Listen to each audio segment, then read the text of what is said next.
So I'm going to record myself reading an essay that I've just written and posted on my blog over at footnotes to plato.com.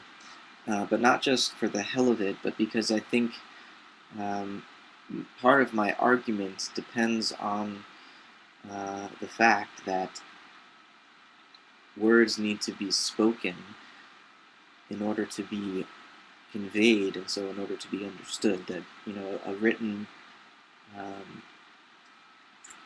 set a set of written letters and words on a page is no doubt embodied and alive in the sense that we still need to use our eyes and our mind to give it meaning, but um, writing allows the mind to abstract itself more and more from its sensory surround, from its perceptual environment. Um, and I think part of what I'm trying to argue with the words that I use in this essay, the sentences that I compose in this essay, is that in some sense there's an essential connection between truth, goodness, and beauty. And so specifically I'm talking about the imagination in this essay, which is what I'm writing a dissertation on. And then zoom in on ethics in particular. And I coined this term aesthetics. It's a sort of synthesis of ethics and aesthetics, the sciences of behavior and the sciences of sensuality, or the science of beauty, you could say, aesthetics. And well, I'll just start reading it, so you get the idea. I needed to vocalize it in order for the verbiage to ring true. I needed to bring what is maybe the true reflection on a page into embodied presence in the sensory world. So the title is Aesthetics, Loving the Beauty of Goodness. I'm still in the planning phase of my dissertation on the ontology of imagination, and as such am working to ferret out the most interesting aspects of my chosen site of inquiry. In other words, I'm trying to figure out what I might write each chapter on, what topic I want to zoom in on. My research is focused on the ontology of imagination, since my guiding thesis is that any perception of or reflection upon reality depends upon the mediating function it, that being the imagination, provides and performs. Imagination mediates between the transcendence of the intelligible world and the immanence of the sensible world. It is an agency of soul, an angel relaying messages between the translucent light of spirit and the corporeal darkness of material surfaces. In describing the role of imagination in such a way, I am following 20th century thinkers like Henry Corbin, terrible pronunciation, Henry Corbin, first Englishman, Owen Barfield, and Carl Jung. Corbin built on the metaphysical works of Persian mystics, especially Ibn Arabi. Barfield's ideas emerged out of a careful study of Rudolf Steiner and the English Romantics, especially Coleridge, for whom the human imagination was an imitation of the divine imagination. And Jung's understanding of imagination is perhaps the most experientially grounded of the three, even if we acknowledge Coleridge's experiments with opium. But as a result of Jung's own sanity-shaking descent into the imaginal matrix of what he called the collective unconscious during the composition of the Red Book around 1914, and owing to his diagnostic work with the dreams and visions of thousands of psychoanalytic patients during the course of his long career. In this post, I want to zoom in on one aspect of imagination in particular,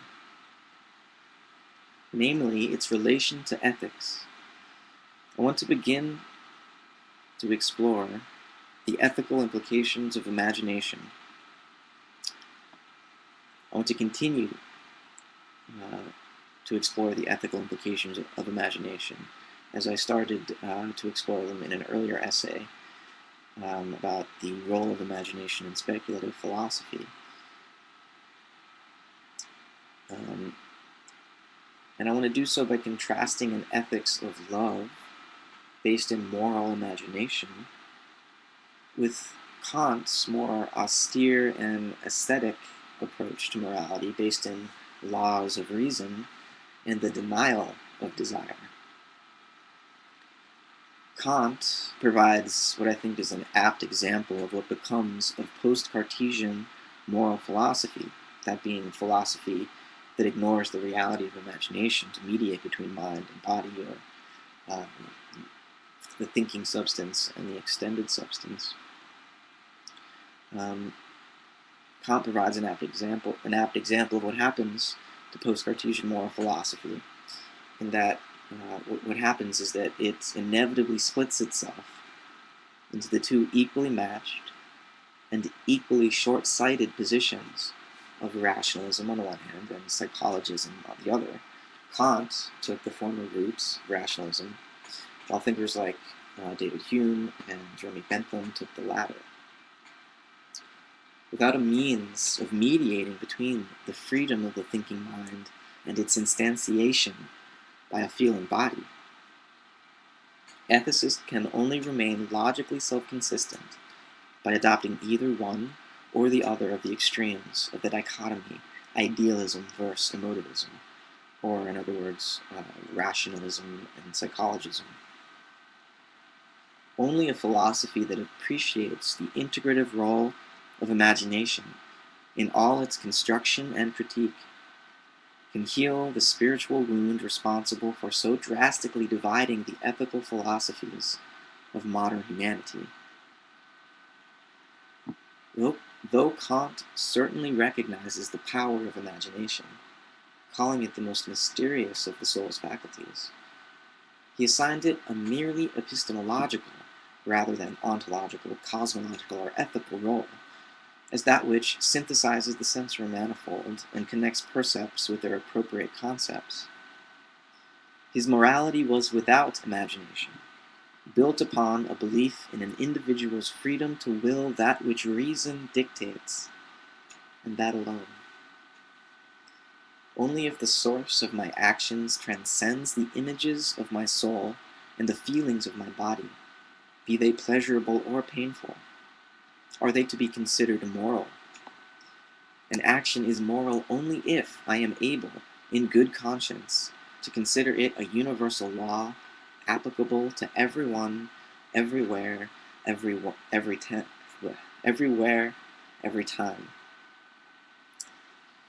It's a mouthful. Some of this may be a mouthful. Maybe you should read along as I'm reading it. Or maybe an earful for you, so maybe you should read along. So, the subjective stake my embodied soul has in the world must be bracketed entirely, since disinterested duty based in abstract universalizability is the sole basis of Kant's moral philosophy. This follows directly from the chasm his transcendentalism constructs between phenomena and things themselves. The good is considered by Kant to be an idea of reason existing beyond all sensory perception and imaginal production, and so no feeling rooted in the passions of the body or image generated by the creativity of the soul, even if they be genuinely compassionate and love-imbued, can provide the conscience with moral guidance. Emotion-laden imagery, he believed, could only lead the soul astray from its divinely decreed duties. In contrast to this, an ethical theory based in moral imagination defines moral action not as that which disinterestedly obeys universal law, nor for that matter as that which is ruled by a utilitarian calculus of psychological pleasure, but as that which is motivated by unselfish love of the beauty in others. if imagination is given its proper place in moral philosophy, ethics and aesthetics become wed as aesthetics. To be fair to Kant, in the critique of judgment, he does at least approach a more integral account of the relationship between our judgment of the beautiful and our conception of the good. It was this book that inspired Schelling's attempt to overcome the duality between rational duty and sensual desire by transforming philosophical reflection into the poetry of spirit. Kant cautiously begins to suggest in this text that the apprehension of beauty provides at least a symbol of goodness, and that it reminds the self of that common sense, aka imagination, actively harmonizing its own aesthetic judgments with those of others, of other people, that is. Beauty points the soul to the profound sympathy hidden in the life of all things. Imagination, the sensus communis, or common sense of the animate universe, helps to remind the individual soul of the immanent divine love holding all things together in goodness.